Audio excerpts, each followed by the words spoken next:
In the scorching dust of the frontier afternoon, the crowd gathered with hungry eyes as the auctioneer's voice cracked.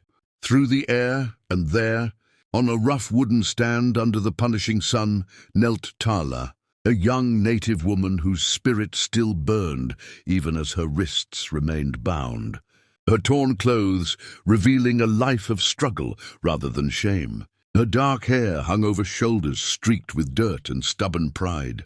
And when the rugged cowboy named Colton stepped forward, flipping a single silver coin between his fingers before letting it fall into the auctioneer's palm with a dull metallic clink, his bid of only $2 drawing murmurs and cruel laughter from the onlookers.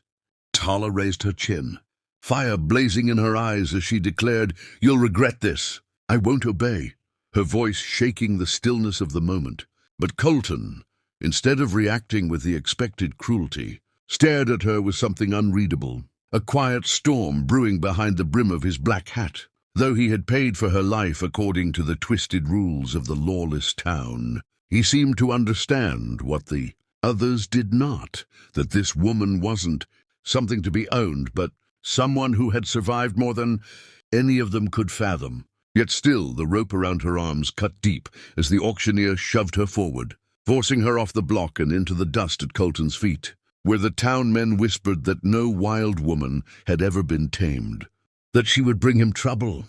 But he lifted her gently instead of harshly, surprising Tala enough that she clenched her jaw and refused to meet his gaze, because trust was a luxury she no longer believed in. As he led her down the dirt road toward his horse, she stumbled, but wouldn't allow herself to fall, determined not to give him the satisfaction. Though Colton's steady hand on her arm felt more like a shield from the gawking eyes than the grip of a captor. And as they rode out of the settlement toward the open desert, the sky blazing gold, Tala whispered prayers to her ancestors, promising she would never break, even if escape cost her everything. And Colton, hearing the tremor of pain in her breath, wondered for the first time in his life whether the price he paid was not for a servant, but for the chance to right a terrible injustice. The wind whipped around them, carrying dust, memories, and the sharp scent of change, and though neither spoke, the tension between resistance and duty crackled like lightning waiting to strike. For Tala believed he planned to use her like all the others who had tried to strip her of dignity, while Colton knew he had brought home a storm he wasn't prepared for, a storm that might save him or ruin him entirely. Yet the moment they reached his ranch, where the empty silence of the land whispered of old tragedies and forgotten ghosts, Tala felt something shift deep inside, a pull between her hatred of him and the strange safety she sensed beyond her own logic. And as night settled, the firelight dancing over the wooden walls of the cabin, she spoke again, low and fierce. "I will escape you, cowboy," to which he answered only with a hushed truth. "I didn't buy you to own you, I bought you to protect you."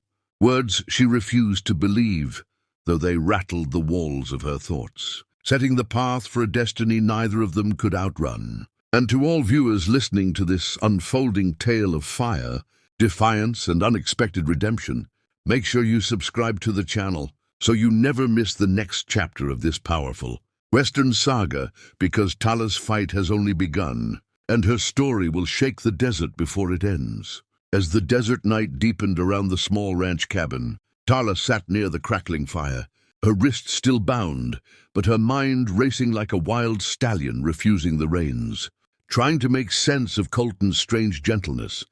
For although he had purchased her something that should have condemned him in her eyes, his actions since leaving town had held no hint of the cruelty she expected.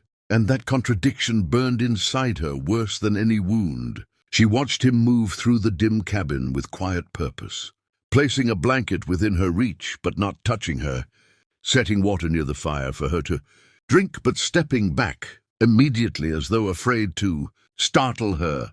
And the way he avoided her gaze made her feel strangely unsettled, a discomfort she despised because she wanted to hate him fully, completely without question. Yet something about him made her doubt the very certainty of that hatred. She kept replaying the moment at the auction, The way he had paid not with pride or greed, but with a look of grim resolve. And she wondered if perhaps he too carried scars beneath his steady exterior. Scars that forced him into choices as bitter as her own fate. Though she refused to pity him, for pity was a thread she could not afford to unravel. But as the night wore on and Colton finally spoke, his voice low and unsteady, as though confessing to the darkness instead of to her, saying he had seen the way the townsmen treated her people and couldn't stand by, while they planned to sell her to someone far worse. Tala felt a crack in her defenses, a small, unwanted fissure that made her shift uncomfortably, because she wasn't ready to see him as anything more than another enemy. He offered to untie her hands if she promised not to run into the deadly wasteland that stretched for miles around them, and Tala, though burning with the desire to flee, studied his expression closely, trying to decide whether this was a trick, a trap, or something else entirely, something she couldn't define. But when she finally nodded, slowly, reluctantly, Colton stepped forward and gently worked the rope loose, letting it fall to the dirt between them with a heavy sense of release that neither expected, and her hands tingled with returning blood as she rubbed her wrists, watching him as a wolf watches a fire, cautious but intrigued. Then, without warning, her stomach growled, a humiliating sound she hadn't meant to reveal, and Colton responded not with mockery, but with silent understanding, handing her a tin plate of beans and hard bread. Food plain enough to shame a king, yet precious to someone who hadn't eaten properly in days. But even as she accepted it, she kept her eyes locked on him, refusing to show gratitude, refusing to soften, because she knew kindness could be more dangerous than cruelty if it made her forget who she was.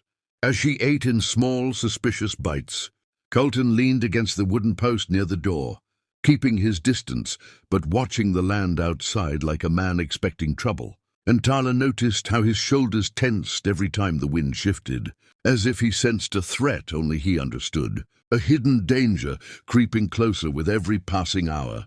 And though she didn't trust him, she recognized the instinct of someone who had learned the hard way to never rest fully, never breathe too freely, for the world could turn on you in an instant. When the fire dimmed low and the silence stretched between them like a noose, Tala finally spoke, her voice firm but quieter than before, asking him why he lived alone on a ranch large enough for a family, and the way his jaw clenched before he answered everything. And nothing at once told her that his loneliness wasn't a choice but a consequence, a wound of its own, one he wasn't ready to expose. He muttered something about loss, about things he couldn't undo, and though he didn't elaborate, Tala felt the air shift with the weight of his pain, and she hated how part of her recognized it, mirrored it, resonated with it, as if the tragedy written into her bones found an echo in his.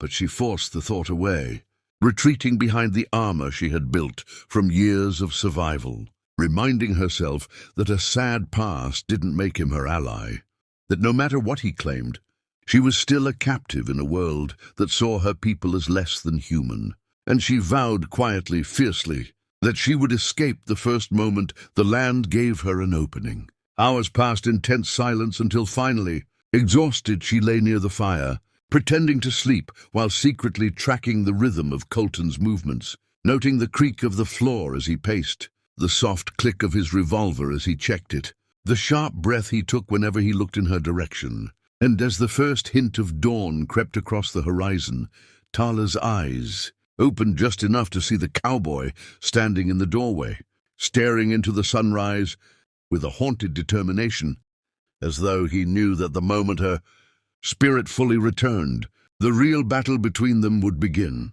And viewers, if you want to witness how this fragile, dangerous connection transforms into a storm that neither Tala nor Colton can escape, make sure you subscribe to the channel, because the next part of this story is only getting hotter, deeper, and more explosive. As the first rays of dawn broke across the vast desert horizon, Tala rose from the cabin floor with silent resolve, her muscles aching, but her spirit sharpened like a blade. For although part of her sensed a strange protection in Colton's presence, the far stronger instinct, the instinct of survival, reminded her that freedom meant trusting no one, especially not a man who held her fate in his calloused hands. She watched him from the corner of her eye as he stood outside, the wind tugging at the brim of his hat, while he scanned the land as though expecting danger to emerge from the shimmering sands. And despite her determination not to care, she found herself studying the tension in his posture, something protective, almost fearful, as if he wasn't watching for enemies of his own, but for threats that might come after her, a thought she immediately dismissed as nonsense, refusing to believe a cowboy who bought a woman at auction could be moved by anything more than his own conscience or guilt. But as the sun climbed higher and Colton finally turned back to the cabin, Tala slipped behind the corner of the barn, pressing herself against the rough boards, her heart pounding like a drum as she prepared for the escape she had waited for since the rope first touched her skin. And just as she took her first step toward the open desert, she heard his boots crunch behind her, his voice steady but not harsh as he said, "If you run now, the desert will claim you before the hour is over," causing her blood to freeze, not out of fear but fury, because she hated that he might be right, hated that he understood the land better than she did, hated that he dared speak as if he were her safeguard instead of the anchor she wanted to break away from. Spinning around with fire in her glare, she spat back, "I'd rather die free under the sun than live one more hour in your shadow." And though her voice quivered with exhaustion and defiance, Colton didn't reach for her, didn't grab her, didn't even step closer. Instead, he lifted his hands in surrender, a gesture that baffled her more than any threat could have. And his next words came out low, almost broken. "I don't want to keep you, but men far worse than me are looking for you." A confession that sent a cold shiver through her spine, because she realized then that the haunted look in his eyes since the auction wasn't guilt. It was fear, not for himself but for her. Still, Tala refused to be swayed, pushing past him despite his warning, her bare feet kicking up dust as she marched toward the open wasteland. But the moment she passed the rise near the old windmill, movement in the distance caught her eye. 3 riders emerging from the heat haze, their silhouettes sharp and purposeful, men who rode with the cruel confidence of hunters closing in on prey. And the recognition hit her like a blow, for she knew these men, knew their merciless laughter, their vile intentions, and the memory of the night they raided her village surged back with suffocating force. Before she could react, Colton grabbed her arm, not roughly, but urgently, pulling her behind the cover of a dry water trough as he muttered, "They're here for you," confirming her worst fear. And in that moment, the desert didn't feel wide enough to escape, nor the sky high enough to hide beneath.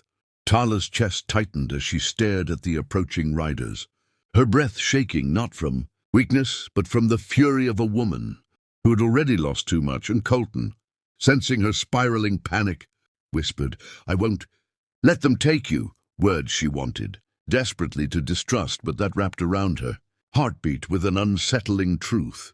For no man would face armed riders alone unless he meant what he said. He checked his revolver with practiced calm, and Tala watched as he moved with the certainty of someone who had faced death before and survived by inches. And she realized then that he hadn't brought her to the ranch to own her. He had brought her here because he knew danger, followed her shadow like a curse. But before she could speak, before she could demand answers or spit defiance, the riders closed the distance, their dark horses kicking up spirals of dust, and Colton stepped forward with a stance that spoke of both resignation and determination, as though he had been preparing for this confrontation since the moment he placed that $2 coin on the auctioneer's table. Tala's breath hitched, her pulse thundering, because for the first time since her capture, fear and anger mixed into something new, a dangerous, unsteady trust forming, despite every instinct screaming against it. And as the riders pulled their horses to a stop only yards away, sneers twisting their faces, Tala realized that the moment she had vowed never to obey would soon explode into a battle neither she nor Colton were ready for. To all viewers following this unstoppable storm of fate, survival and fire, be sure to subscribe to the channel, because the next part of this story is about to erupt into a showdown that will change everything.